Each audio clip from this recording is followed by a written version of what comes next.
Assalamualaikum warahmatullahi wabarakatuh. Perkenalkan, nama saya Nabil Miftah Irfanda. Di sini saya akan mempresentasikan hasil karya saya yang berjudul RTEK, Babak Baru Investasi Dagang Menuju Smart SRI di Era Disrupsi. Indonesia merupakan negara agraris di mana sektor pertanian memegang peranan penting dalam perekonomian nasional. Sektor pertanian menjadi salah satu penyumbang terbesar pertumbuhan ekonomi pada triwulan 4 tahun 2018, yakni sebesar 1,88%.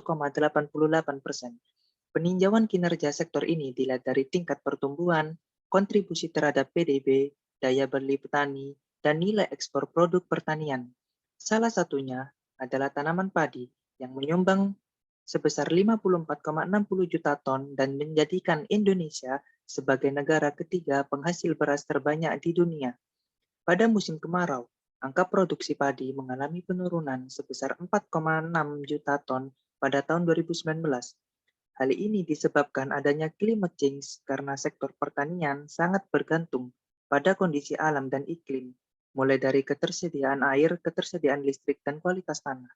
Beberapa permasalahan terutama di daerah 3T seperti NTT, Maluku, dan Papua terkait penggunaan energi mulai dari kualitas listrik yang rendah dan biasanya bertahan hanya 6-12 jam, biaya energi yang mahal di atas 7.000 per kWh, adanya pembatasan regulasi dan masalah lain di pedesaan, mulai dari modal yang cukup besar dan juga sumber daya manusia yang masih rendah. Global Food Security Index atau GFSI yang dikembangkan oleh EIU membandingkan situasi ketahanan pangan antar negara berdasarkan aspek ketersediaan, keterjangkauan, serta kualitas dan keamanan pangan, di mana Indonesia berada pada peringkat 69 dari 113 negara pada tahun 2017. COVID-19 telah bertransformasi menjadi pandemi global sehingga mengantarkan beberapa negara menuju resesi ekonomi. Dari hasil terlihat bahwa level Indonesia masih lebih tinggi dibandingkan negara lainnya. Sektor energi terdampak cukup signifikan dengan adanya pandemi COVID-19, sementara pemerintah berupaya mencapai target energi baru terbarukan sebesar 23% pada tahun 2025, terutama pada listrik, pemanfaatan bahan bakar berbasis non-energi fosil atau biofuel, dan pemanfaatan langsung. Pemerintah mencanangkan Indonesia sebagai largest digital economy di kawasan Asia Tenggara dan menargetkan transaksi e-commerce senilai 130 miliar US dollar. Peran petani sangat penting pada keberhasilan target dalam SDGs, terutama pada tujuan 2, tujuan 3, dan tujuan 13. Oleh karena itu, untuk mencapai target tersebut, diperlukan akses berbagai macam sektor bisnis dalam memperkuat bangunan ekonomi digital, terutama sektor pertanian yang didukung dengan pemanfaatan energi terbarukan. RTEK hadir sebagai sistem perangkat pertanian berkelanjutan berbasis metode intensifikasi yang dipersonalisasi dan memanfaatkan energi terbarukan untuk menyediakan listrik yang handal, efisien, dan dapat dioptimalkan untuk daerah perdesaan. Cara kerja RTEK dengan menggunakan System of Risk Intensification atau SRI pada sumber listrik pompa air yang berasal dari panel surya melalui sistem agrovoltaik yang sudah diterapkan di luar negeri. Indonesia sendiri memiliki potensi radiasi matahari yang dapat dimanfaatkan oleh panel surya sebesar 3,4 sampai 4,4 kWh per meter persegi per hari. Penggunaan panel surya diatur pada ketinggian tertentu agar tidak mengganggu aktivitas petani dan tidak menutup sinar matahari yang dibutuhkan oleh tanaman padi tersebut. Selanjutnya, energi akan dimonitoring dalam mengirimkan jumlah listrik yang diproduksi melalui aplikasi. Setelah itu, pompa akan menghisap air dari sumur yang akan disimpan pada tangki air untuk kemudian air tersebut dialirkan ke sawah-sawah.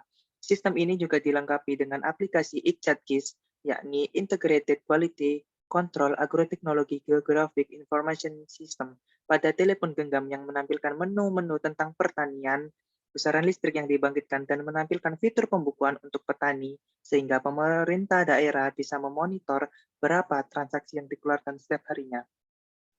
Tujuan dari aplikasi ini diantaranya yang pertama, memastikan sistem produk pangan yang berkelanjutan dan mengimplementasikan praktik-praktik agrikultur yang tahan lama yang dapat menaikkan produktivitas, menjaga ekosistem, menguatkan kapasitas adaptasi terhadap perubahan iklim, cuaca ekstrim, kekeringan, banjir, dan bencana lainnya, serta secara progresif memperbaiki kualitas lahan dan tanah.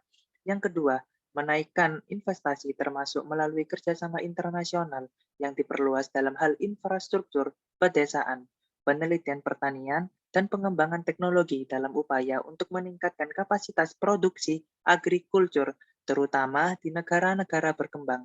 Yang ketiga, memperbaiki dan mencegah pembatasan perdagangan dan distorsi dalam pasar agrikultur dunia, termasuk melalui penghilangan bersamaan dari segala bentuk subsidi ekspor agrikultur dan semua ukuran ekspor lainnya yang memiliki efek yang sama. Yang keempat, mengadopsi ukuran-ukuran yang dapat memastikan fungsi yang layak bagi pasar komoditas pangan dan memfasilitasi akses terhadap informasi pasar terhadap persediaan pangan dalam rangka membatasi pergejolakan ekstrim harga bahan pangan. Aplikasi ini memiliki keunggulan dan memonitoring hasil kegiatan secara keseluruhan dan terdiri dari beberapa fitur. Yang pertama, Eduk System merupakan sistem yang bergerak di bidang edukasi dalam rangka menambah nilai petani, masyarakat, dan pengguna data dengan 6 spesifikasi program, yaitu Learning, Participate, Discussion, Map, Geospatial, dan Alarm. Yang kedua, Budev Control merupakan sistem yang bernuansa gerakan sosial dan bergerak di bidang literate socio-education, membantu peningkatan taraf pembangunan manusia melalui kontribusi dari para pemuda yang aktif dengan 5 spesifikasi program, yaitu Ability, Portal Media News, Footage Stage, City Branding, dan Fundraising. Yang ketiga, Tani Hub merupakan sistem yang memberikan informasi mengenai komoditas pangan mulai dari jadwal tanam, kondisi lingkungan, hingga hasil produksi dengan 5 spesifikasi program, yaitu Plan Schedule, Environmental Condition, Social Community, Production, dan Information and Complaint.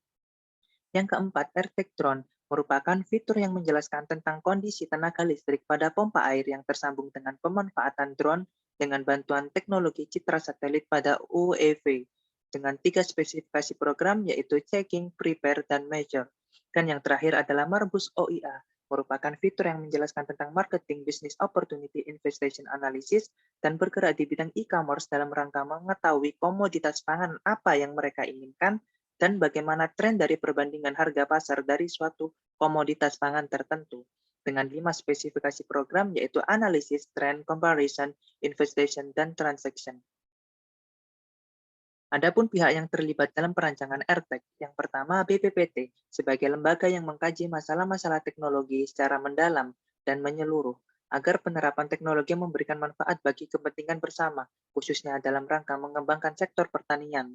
Yang kedua, Kementerian ESDM sebagai lembaga yang melakukan kebijakan di bidang pembinaan, pengendalian, dan pengawasan minyak dan gas bumi, ketenaga listrikan, mineral dan batu bara, energi terbarukan, konservasi energi, sektor energi, dan sumber daya mineral. Yang ketiga, Kementerian Pertanian sebagai penyelenggara di bidang pertanian yang bertujuan untuk membantu meningkatkan kesejahteraan dan kemakmuran masyarakat dalam mengembangkan sektor pertanian. Yang keempat, investor sebagai sumber pendanaan. Yang kelima, tim AirTech sebagai pihak yang mengawasi pergerakan mulai dari persiapan dan pengembangan inovasi AirTech. Yang keenam, tim Ikcatkis sebagai pihak yang mengawasi pergerakan mulai dari persiapan program aplikasi hingga siap digunakan. Yang ketujuh, tim ahli IT sebagai pihak yang membantu terciptanya aplikasi Ikcatkis. Yang kedelapan, pemerintah pusat sebagai pihak yang memberikan arahan kepada pemerintah daerah dan membantu sosialisasi kepada masyarakat. Yang kesembilan, pemerintah daerah sebagai pihak yang membantu jalannya koordinasi dengan petani-petani setempat. Yang ke-10, petani sebagai pihak yang terlibat dalam penerapan aplikasi mulai dari persiapan hingga pemasaran produk. Yang ke-11, masyarakat sebagai pihak yang berkolaborasi dengan petani. Yang ke-12, lahan sebagai tempat dimulainya mediasi, persiapan tanam, pembenihan, pengelolaan, perawatan, hingga siap dipanen.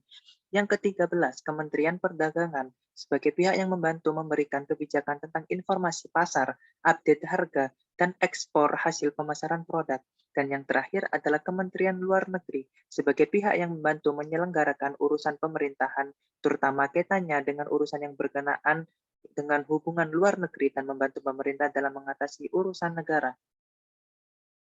Pemerintah berusaha mengatasi permasalahan menurunnya pangsa pasar petani selama pandemi COVID-19 dengan mendorong penjualan secara online. Metode SWOT digunakan untuk menganalisis kondisi Indonesia saat ini. Dilihat dari strength, Indonesia merupakan negara kepulauan dan negara agraris, di mana Indonesia memiliki kekayaan sumber daya alam yang melimpah, ditunjang juga dengan iklim tropis dan negara strategis. Dari sisi weakness, jumlah populasi Indonesia yang terus meningkat, jumlah sarana prasarana kesehatan yang makin terbatas, kesadaran masyarakat yang masih rendah, adanya kesenjangan ekonomi dan tradisi budaya masyarakat yang sedang berkembang. Dari segi opportunities, kemajuan teknologi diiringi oleh daya beli masyarakat yang semakin tinggi, menciptakan pemasaran hasil produksi secara maksimal, mengatur strategi bekerja sama dengan berbagai pihak, dengan mengadakan international startup, global marketing. Dari segi trades, resesi ekonomi menyebabkan angka morbiditas semakin tinggi, angka mortalitas semakin tinggi, inflasi semakin tinggi, dan juga stabilitas politik dan keamanan masih terganggu. Pemerintah berniat mendorong program perbaikan komoditas tanaman pangan pada tahun 2022 demi mendukung peningkatan ekspor dari sektor ini, salah satunya dengan mendorong masuknya investasi di sektor pertanian Indonesia. Kementerian Pertanian menyatakan bahwa jumlah total investasi pertanian di 2018 sudah mencapai 54,1 triliun, di mana investasi asing di sektor pertanian mencapai 3% dari total investasi asing yang masuk ke Indonesia. Masuknya investasi ini dapat membantu membentuk sektor pertanian yang berkelanjutan melalui pendanaan riset dan pengembangan teknologi maupun pengembangan kapasitas sumber daya masyarakat dan para petani, mulai dari mengembangkan bibit dan benih yang lebih tahan lama dan berkualitas hingga cara bertani yang ramah lingkungan. Oleh karena itu, hadirnya inovasi ini diharapkan mampu mengatasi beberapa permasalahan yang ada di negara ini. Sekian paparan dari saya. Terima kasih. Wassalamualaikum warahmatullahi wabarakatuh.